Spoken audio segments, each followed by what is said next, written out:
Nora Bennett pressed her palm against the glass door, trying to balance the overloaded tray of coffees and a brown paper bag of pastries she couldn't afford for herself.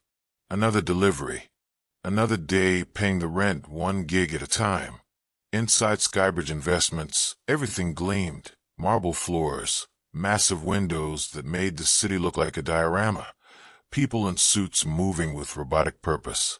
She felt invisible in her old sneakers and thrifted jacket, and that was fine. Invisible meant safe. Until he saw her.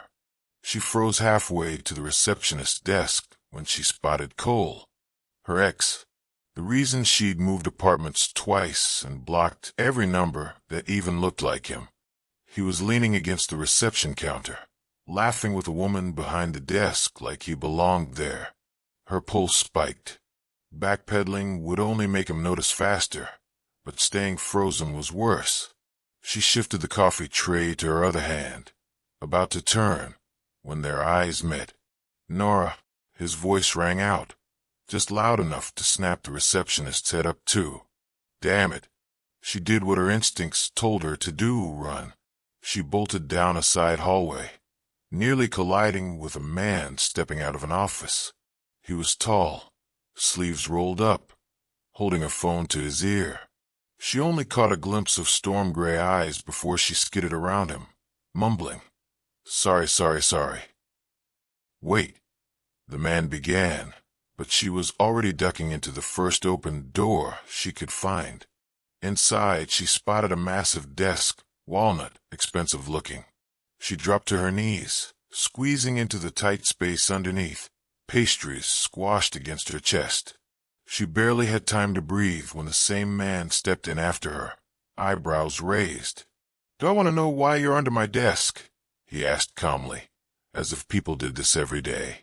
She pressed a finger to her lips, her voice a frantic whisper. Please. 30 seconds. There's a guy, my ex. He's a human nightmare. Please, just stand there.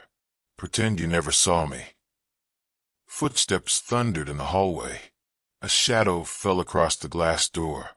Hey, Cole's voice called. Have you seen a girl come this way? Brown hair, red backpack.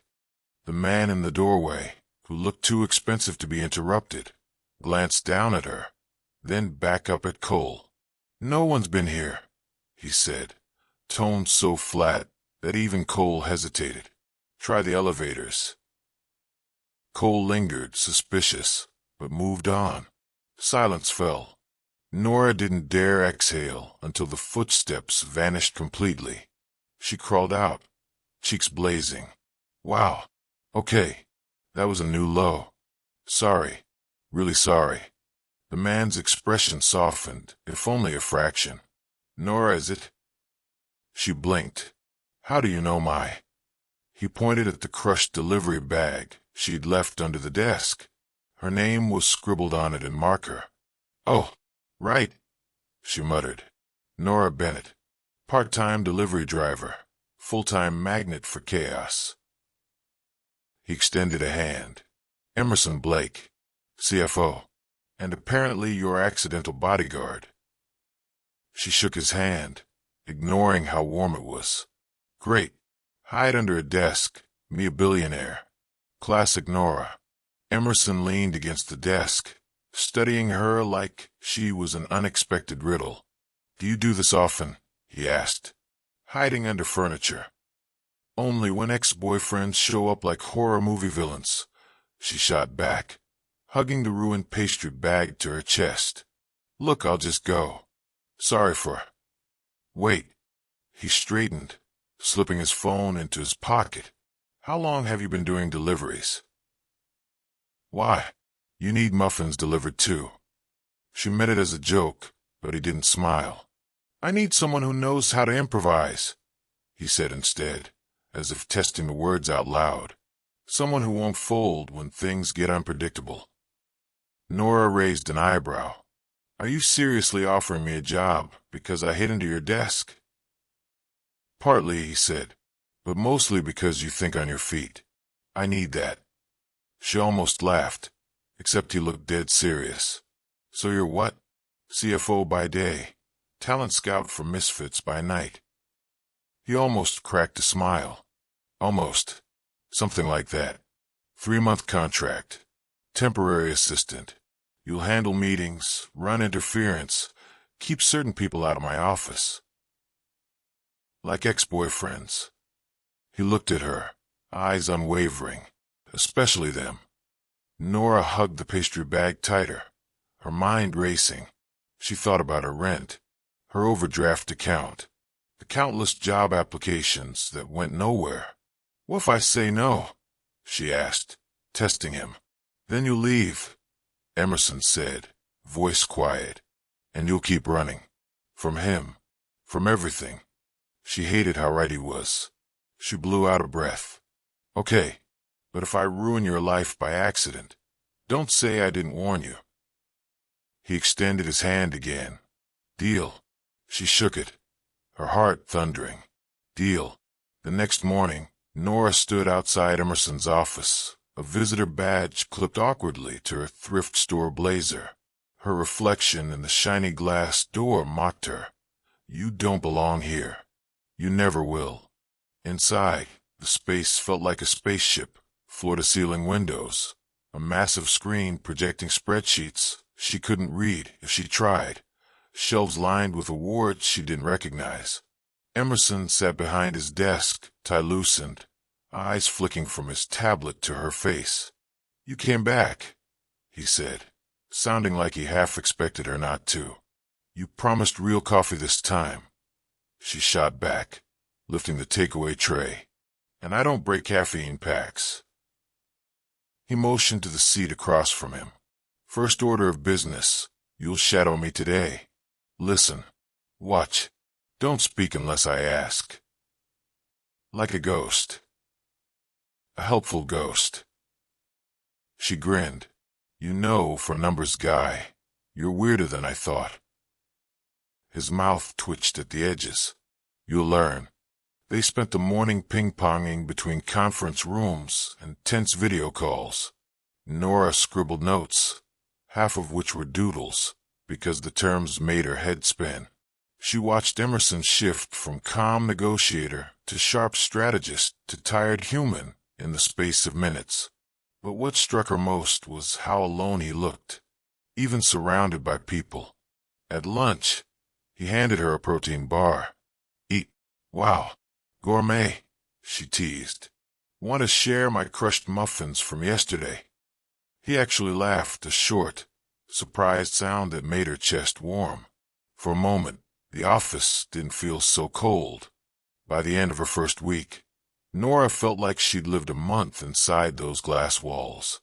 She'd learned how to read Emerson's moods by the angle of his jaw, when to step in with a cup of coffee before a tense call, when to drag him out of his office for a 15-minute walk around the block, just so he'd breathe air that wasn't filtered by the building's HVAC. But the hallway was not always kind. People whispered. They saw the ex-delivery girl with her messy ponytail slipping in and out of the CFO's office, sometimes long after everyone else had left. They whispered that she was a distraction, a wild card, a charity case. Nora tried to ignore it. She'd grown up ignoring worse. But some days it stuck to her ribs like stale gum. On Friday, as she was setting up Emerson's files for a late presentation, Sophia, the terrifying head of strategy, cornered her by the printer. You're braver than I thought, Sophia said flatly, arms crossed. Or stupider. Nora held her ground. I'm sorry. Sophia's eyes didn't blink. You're new. They'll pick you apart for sport. Be smart enough not to give them ammo. Nora forced a tight smile. I'm not here for them.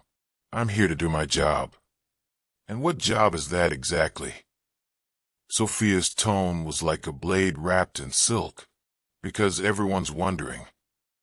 Nora felt her cheeks burn, but she bit her tongue.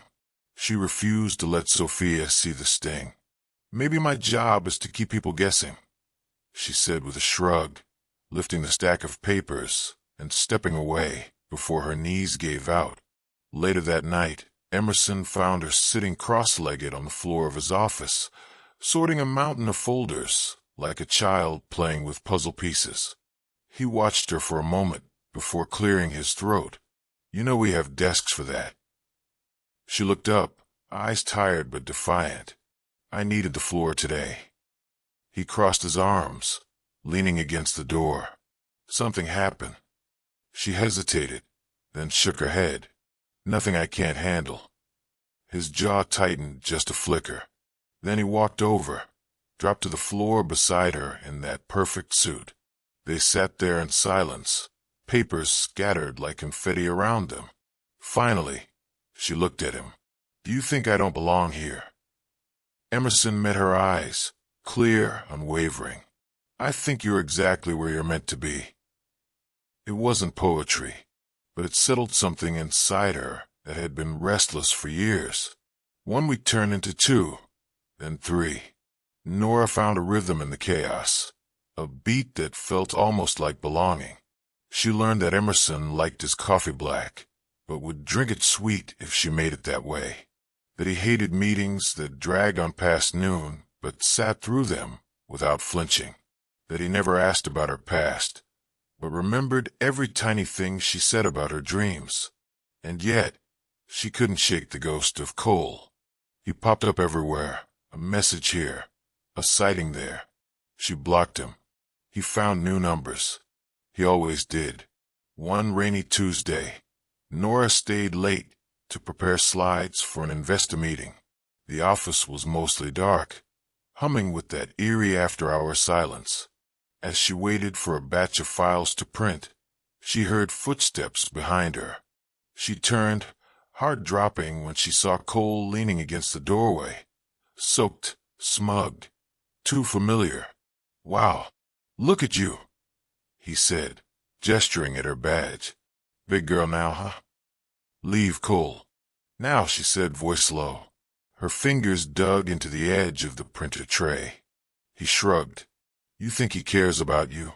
You're just a shiny new toy. When he's bored, you'll be right back where you started, delivering coffee to people who don't remember your name. Nora's breath shook. She hated how much it still hurt, the echo of all the years she'd wasted believing him.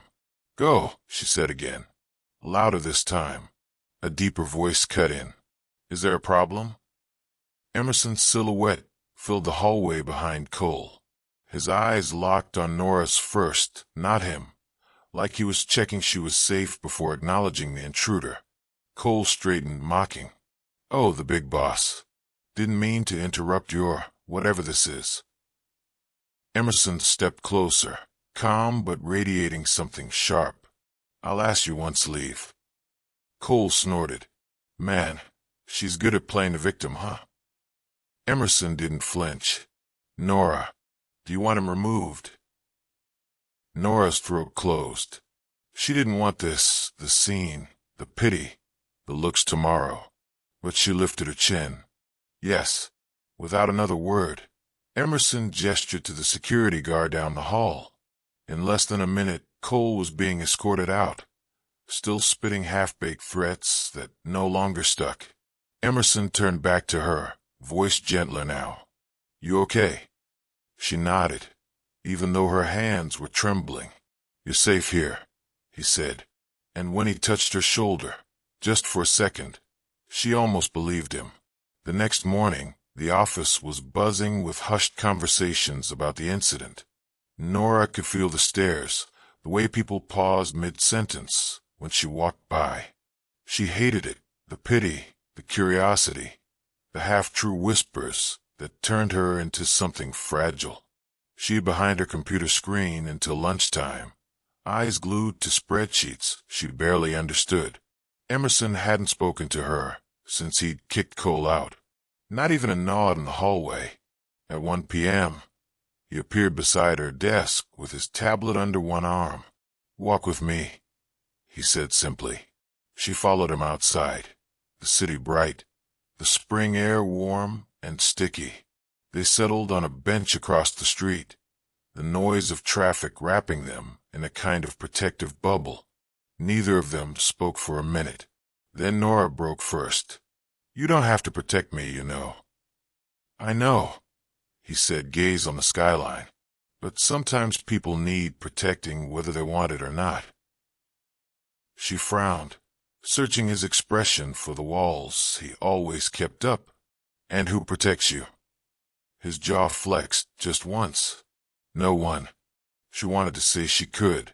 She wanted to reach out and touch his sleeve, remind him he didn't have to be made of marble all the time.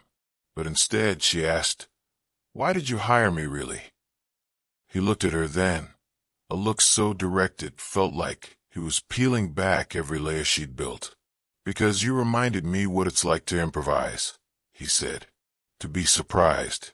This world, my world, runs on rules and numbers. You show up and throw half of that out the window. It's infuriating."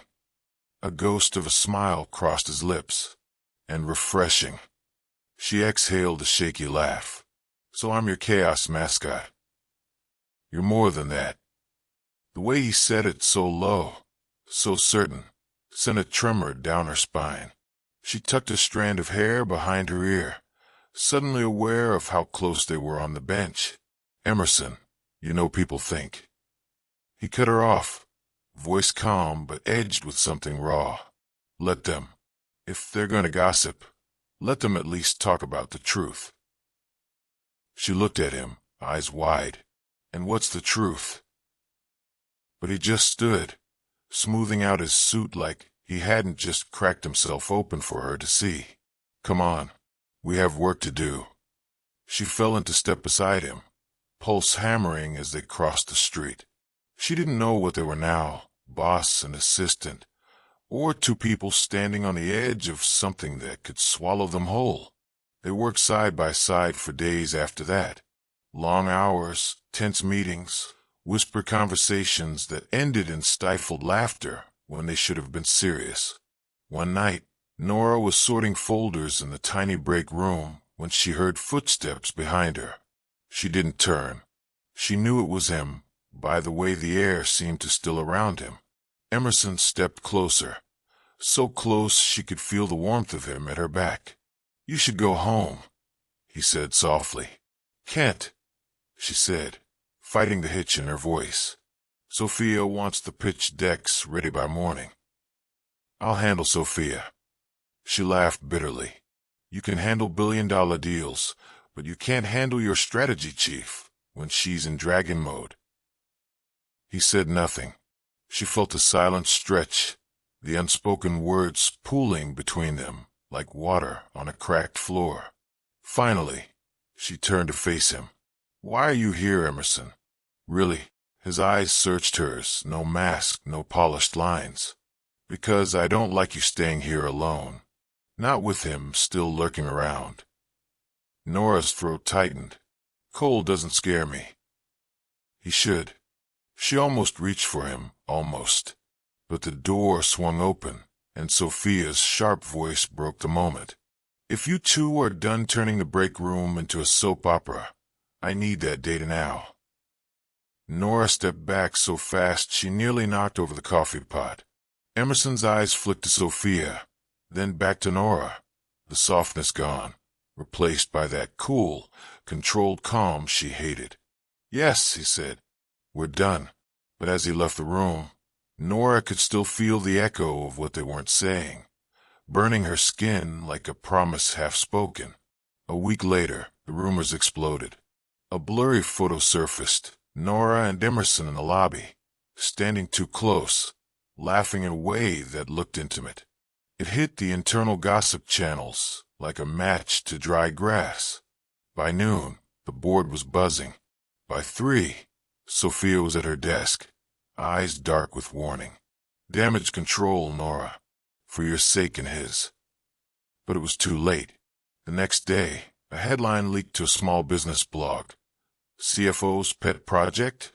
Skybridge assistant rumored to have special privileges." Nora felt the world tilt under her feet as she read it. Her chest hollowed out. She stormed into Emerson's office, her hands shaking. "Did you see this?" He didn't look up from his tablet. "I did." "And you're just what? Pretending it doesn't matter?" He set the tablet down, finally meeting her eyes. His were colder than she'd ever seen them. "What do you want me to do, Nora?" She swallowed the lump in her throat. "Tell me it's not true. That I'm not some rumor you can sweep under the rug." His expression didn't crack. "It doesn't matter what I say. The damage is done." She felt the words like a slap. "So that's it. You're just going to let them." "Nora," he cut her off, voice hard. "This job was never meant to last forever." She took a step back, her vision blurring. "Wow, so I was right. I'm just the chaos you can handle until it gets too messy." He didn't answer. She yanked her badge from around her neck and dropped it on his desk. "Then I guess you don't need me anymore." Days bled together after that. Nora went back to delivery runs, the city colder now that she tasted something different, something that had felt like a future. She ignored the texts from Sophia, the calls from a number she still knew was him. She told herself she was better off. But at night, in the tiny studio where the radiator clanked and the wind rattled the window panes, she replayed every look, every almost confession. Emerson, meanwhile, sat alone in his corner office long after the lights went out. The numbers blurred together. Meetings droned on, but he didn't hear a word. One night, he found the crumpled visitor badge she'd left on his desk. He traced her name with his thumb. The words he hadn't said that day burned his tongue. "Idiot," he muttered to the empty room. The next morning, he wasn't in the office. The day after that, either. By the third day, the staff whispered that maybe the rumors had cost him more than a headline. Maybe the CFO who never flinched had finally cracked. It was a Sunday afternoon when Nora heard the knock. She opened the door, expecting a package or a neighbor's complaint about the music she never played. But it was him. Emerson, tie askew, hair a mess, eyes more open than she'd ever seen. He didn't wait for her to speak. "I'm sorry," he said, voice rough. "I let you think you were disposable. I made you believe every fear you've carried since you walked into my office." Nora's throat burned. "You did." "I lied," he said. "You were never just chaos to me. You were the first real thing I'd felt in years." She tried to hold onto the anger, the hurt, but it slipped between her fingers like sand. "I don't know how to do this," he admitted. "How to be this person.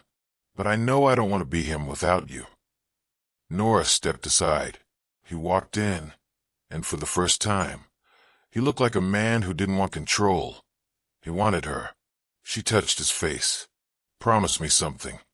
Anything." "Next time we fall apart," she said, her voice shaking. "You don't push me away." He took her hand, pressed it to his chest like a vow. "Next time we fall apart together." The rumor died, as rumors do.